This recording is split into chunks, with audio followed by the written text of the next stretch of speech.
Okay guys, let's go harvest some plantain. For those of you who don't know, plantain is a wild-growing, nutritious, edible, and medicinal plant. You can find it in most backyards.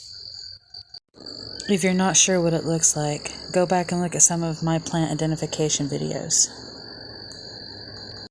This plant contains vitamins such as A, C, and K, and minerals like magnesium, potassium, and iron. Once you get a full bowl, take and rinse it off in cold water. Don't use hot water, it'll start seeping like tea, and you'll lose all of your nutritious value in the water, and that's not what we're trying to do here.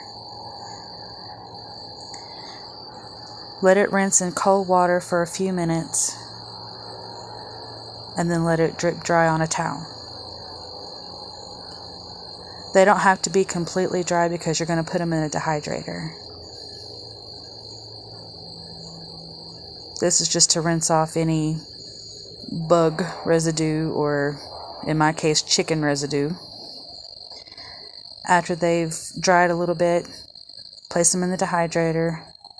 Try not to overlap them so that they can dry evenly and it doesn't take as long.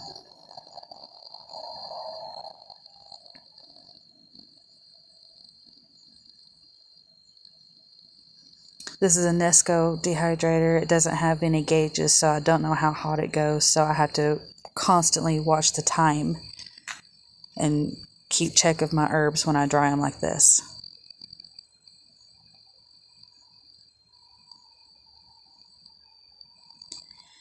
This is after 30 minutes, and they're still flimsy.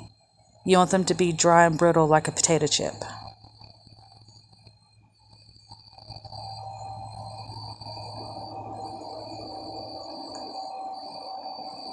After another 30 minutes, they're ready. If you're old school like me, use a mortar and pestle. If you're not, use a coffee grinder.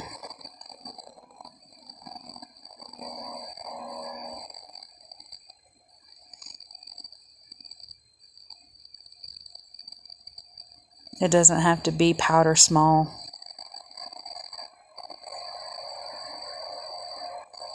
Just break it up into tiny chips. Store it in an airtight container in a cold, dark place, and this will keep for about a year. But remember, the nutritional value will go down, so you might want to use it before the year's up. From here, you can use this to make tea. You can grind it into powder and add it to salt and sprinkle it on your food. Or you don't have to add it to the salt at all. You can just sprinkle it in powder form on your food. You can also start from here and mix with a carrier oil of your choice to make salves. I'm hoping to show how to do that in an upcoming video. But there you have your dried plantain. But this method of drying and storing will work for any herb that you choose to work with, not just the plantain.